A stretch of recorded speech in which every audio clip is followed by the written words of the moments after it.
Hello dear children, today we are going to start the next poem of your syllabus, The Wonderful Words. Here the poet wants you to imagine a word without language.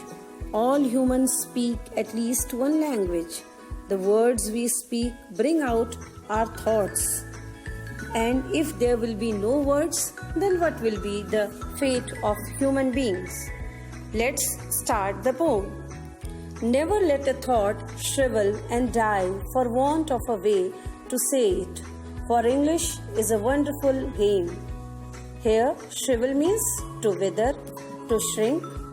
Wonderful, extremely good, marvelous, inspiring, delightful. Game, it is used here for enriched language. Here, the poet is saying that never let any idea or thought die. In other words, never let it go without giving it expression. Just because you don't know how to speak or how to use the right words. English is a very rich language full of treasures.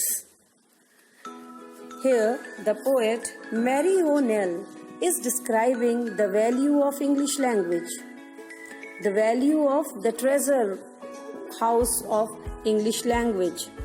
He says that because you don't know how to use a certain word properly, because you don't know what is the regular use of a particular word, never say that, just keep the things in your mind. Try to learn the things. Never let a thought shrivel and die.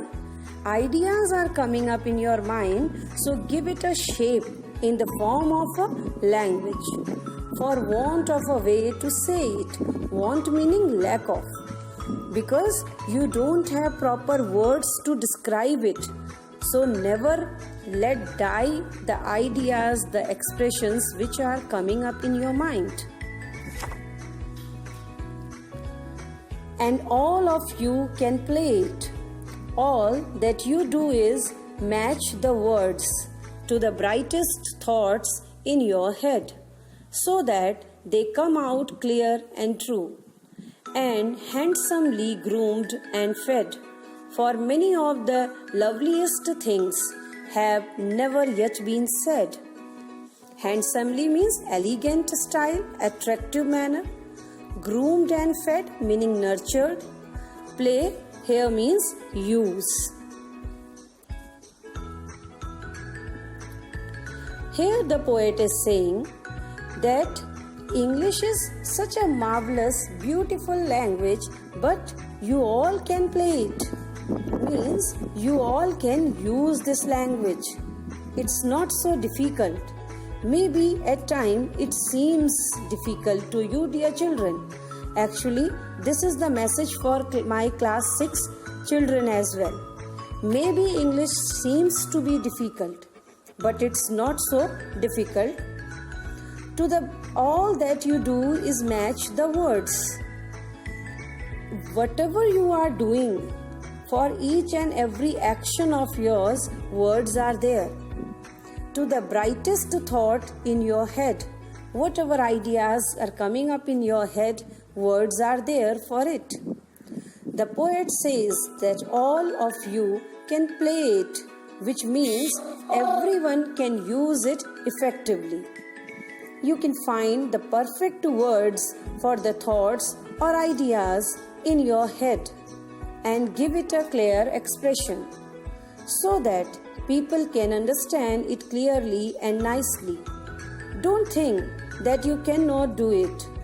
There are yet many good things, the most beautiful ones which have not been said and done just because of lack of nurturing, lack of words and knowledge. The poet is laying stress on learning a language correctly and completely. The poet is saying that there are yet many good things. He is talking about the beautiful language, that though many of the things are already explored by others, but still there are so many which needs to be explored. which needs to be expressed, which needs to be understood. So here the message of the poet in this poem is he is laying stress on learning a language correctly and completely, and it is possible only when you try to explore as much as possible.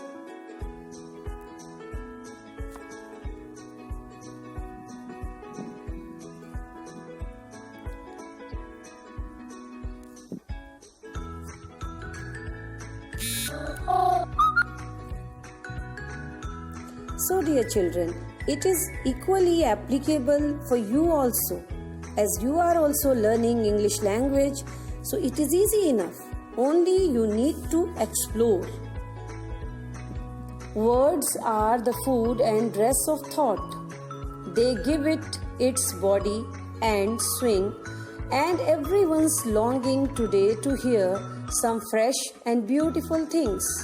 But only words can free a thought from its prison behind your eyes.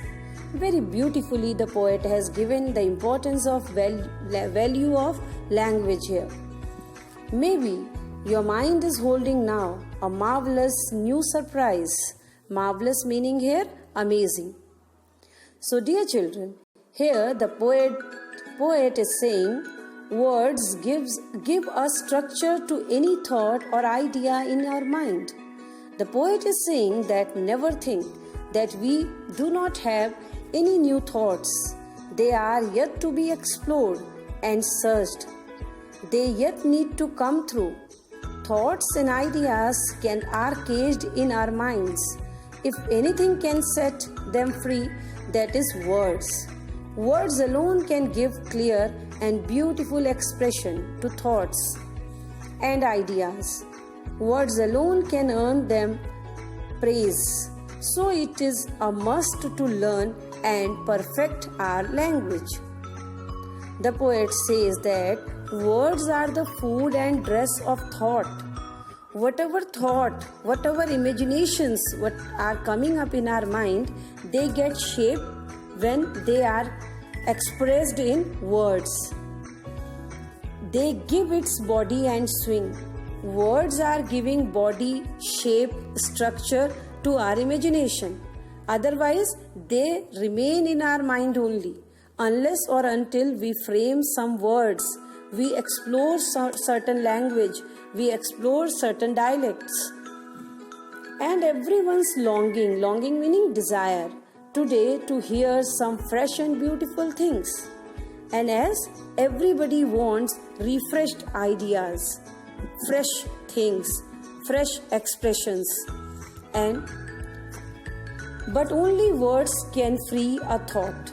He says, he gives a beautiful comparison here or imagination that words are captured in our brain, in our mind, and all the words are getting shaped when we are using proper, appropriate, correct language. Appropriate words are only making free our mind thoughts which are there in our mind. But only words can free. This is very beautifully written. From its prison. The mind is supposed to be the prison for words.